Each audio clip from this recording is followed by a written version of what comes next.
Thank you so much for clicking on the video. This is American Horror Story Hotel. This is episode 8.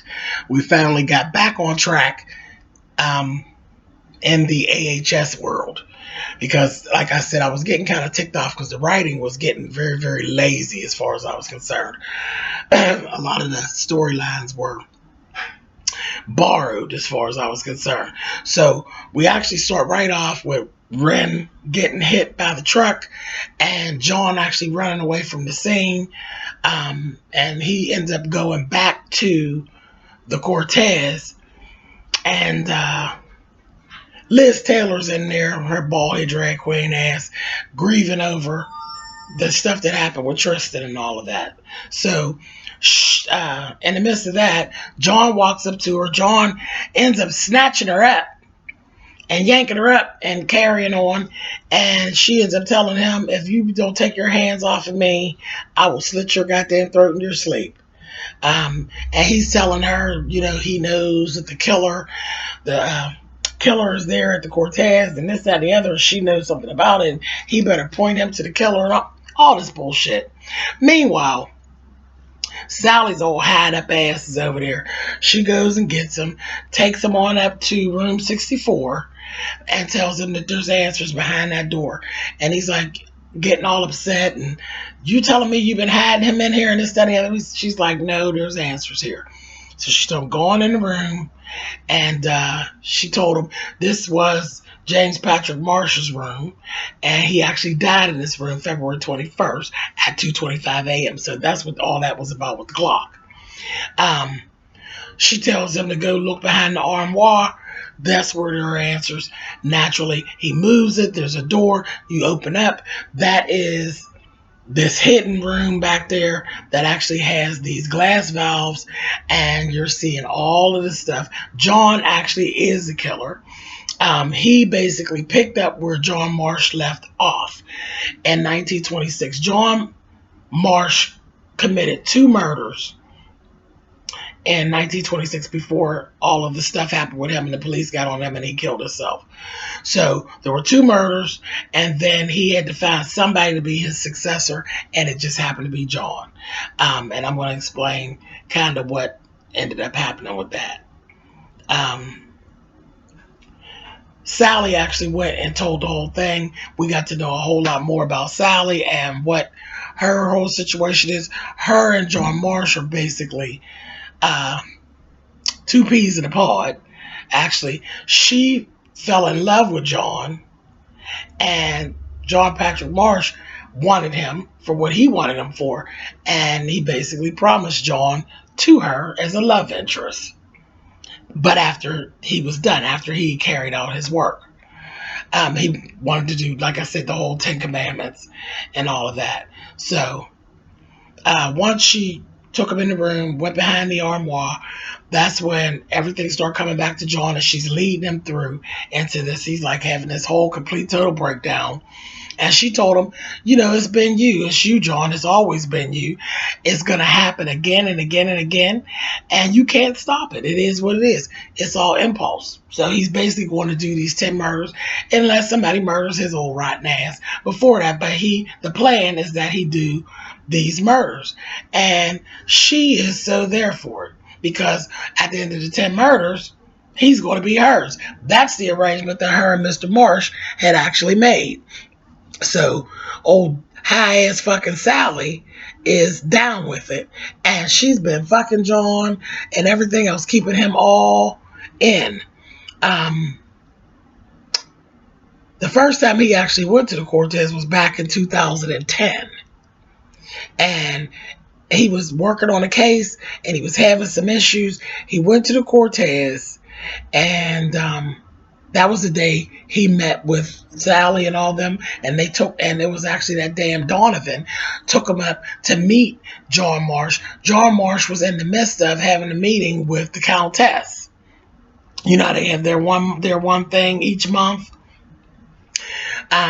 They met that day. He cut the meeting short. That bitch had a badass black gown on that day too. It was a black gown that cut all the way down. She had this silver beaded bustier underneath, and the gown had a hood bad. But anyway, when she met him, she said, "I'm the Countess," and he, John was being real smart. He's going to say, "Countess of what?"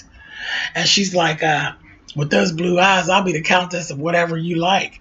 I said, "She's a hot mess, that nasty that damn Countess."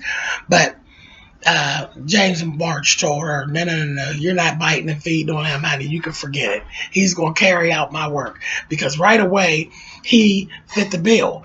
He could sense the rage and the craziness in John. So he actually stayed talking to James Marsh for 2 full days.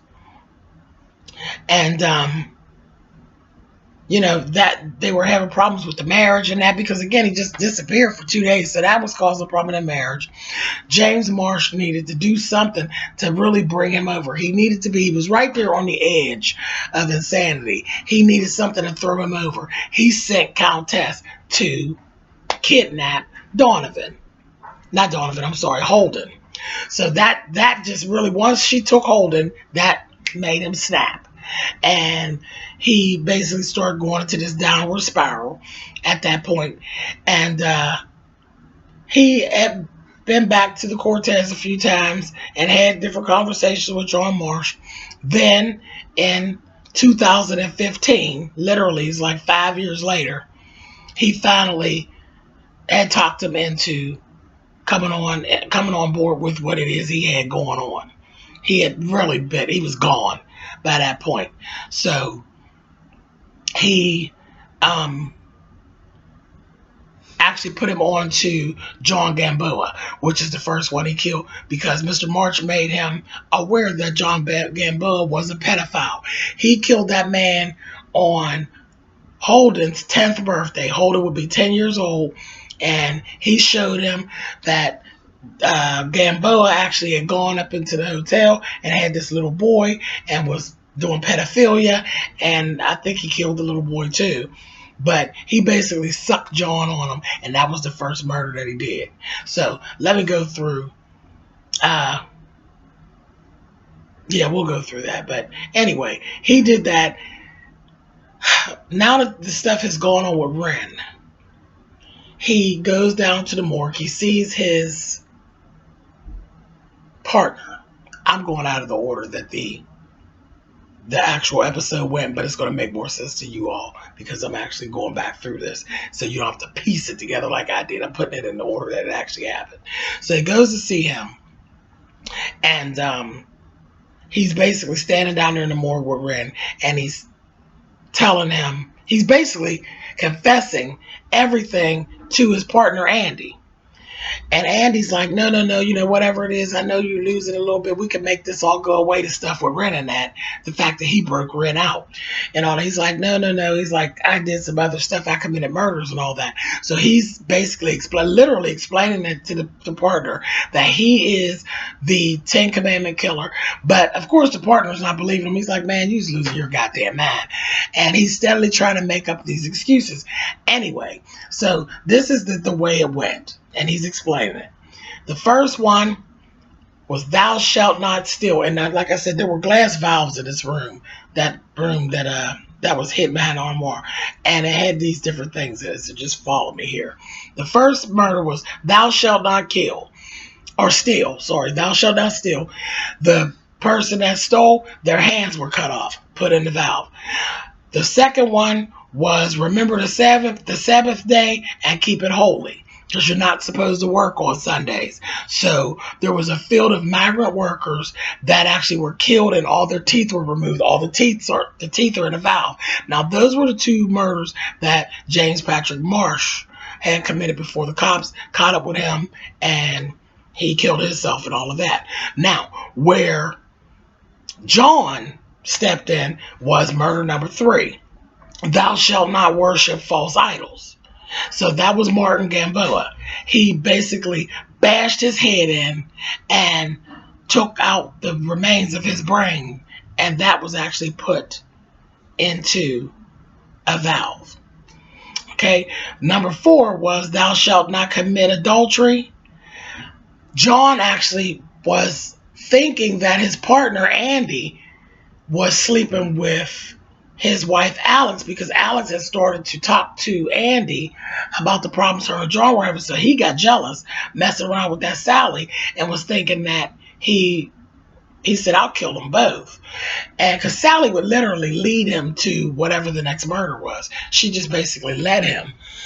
And that's where Ren came from as well, because Ren could walk, she could walk in the daylight and all of that, where Sally can't leave because she's a ghost. She can't leave the hotel. Ren can leave the hotel. Ren was sent out to help John Lowe and to protect him, to make sure he doesn't get killed in the midst of it, because of course Sally's in love with John, so she sent Ren out. Ren was out there to protect him anyway. So it was deep. It really was deep. We got back on track with the writing. This was much better. Okay, so thou shalt not commit adultery. She told him, you can't kill your wife and your partner, because that just points right back to you. So you can't do that. She set him up with some more people that used to come there to the Cortez. So he basically killed them. And remember, that was the couple that got killed. The tongue and the eyes were taken while the man was still alive. Or both of them. Their eyes and tongues were removed while they were still alive. You remember that murder? That was in the very beginning of this season. Okay, so number 5 was honor thy mother and father. The heart of 2 ungrateful twins that murdered their parents. That was the twins that were hanging up. So both of their hearts were actually involved. Then number 6 was thou shalt not bear false witness.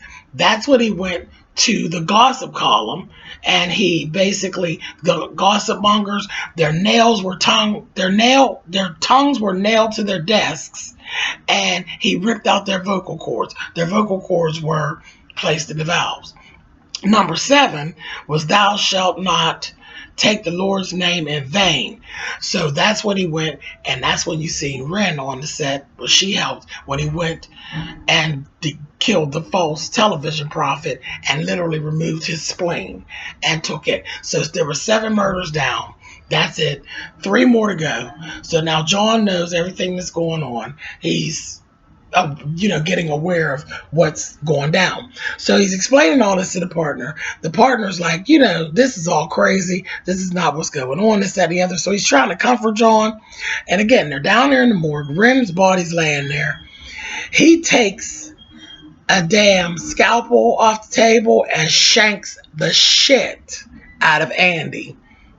And told Andy, he said, I told you, I am the killer, and you are number 8. Thou shalt not covet another's wife. And he shanked him a couple more times, and Andy told him, Alex is too good for you. You're not good enough for Alex. And he shanked his ass to death and cut off his penis. The goddamn partner was actually sleeping with the wife, but he cut off the penis, goes back to the Cortez, basically lets Iris know he got the penis in a damn bag, and you can see the blood on the bag, in the paper bag. But he was telling Iris, I know what's going on, because Iris was playing the game like she usually does. She said, I'm so glad you know now, because it was getting so tiresome. I never knew which John I was talking to. She said, but now that you have a full understanding, you could just leave. You could walk away from this. She trying to save him. He like, girl, please, fuck that. I'm killing these people. I'm all in. Because now he's literally a willing participant. So he goes and he puts the damn penis in the damn valve, and he's talking to John Marsh. John Marsh is, or not John Marsh, James Patrick Marsh is ecstatic, because he's like, I'm seeing a difference in you now. Yeah, John has bought in completely to his craziness, and he's down with it. He's down with everything that's going to go on, and he's cool with it. He's like, there's 2 more to go, 2 more murders to go. So that's where the program, that's where we ended out at. And it's going to get interesting. I don't know who he's getting ready to target for these last 2, but I think it's going to get to be something. And then we start seeing Next week we're going to run into this whole little situation with Angela Bassett's character coming back in trying to fuck with Countess. So I don't know where John Lowe's going to fall in, but it was good to get back on track with the writing being better, and we kind of got a better understanding. I really didn't want John to be the murderer. I wanted it to be something more complicated, but I'm cool with this. This is cool. This was less lazy, and we're back on track. So that's where we're at. John is the murderer. We got to figure out what he's going to do with these last two. Is he going to finish or what? But he has the help of Sally and that damn James Patrick Marsh. And this is how he's been doing all this. And they literally just maneuvered and manipulated him into going crazy. And that's all that is actually going on. So that's it. Thumbs up, thumbs down. You guys know how that works. And I can't wait till next week to see what's going on. There's only 2 more episodes left. So we will see. All right. Later.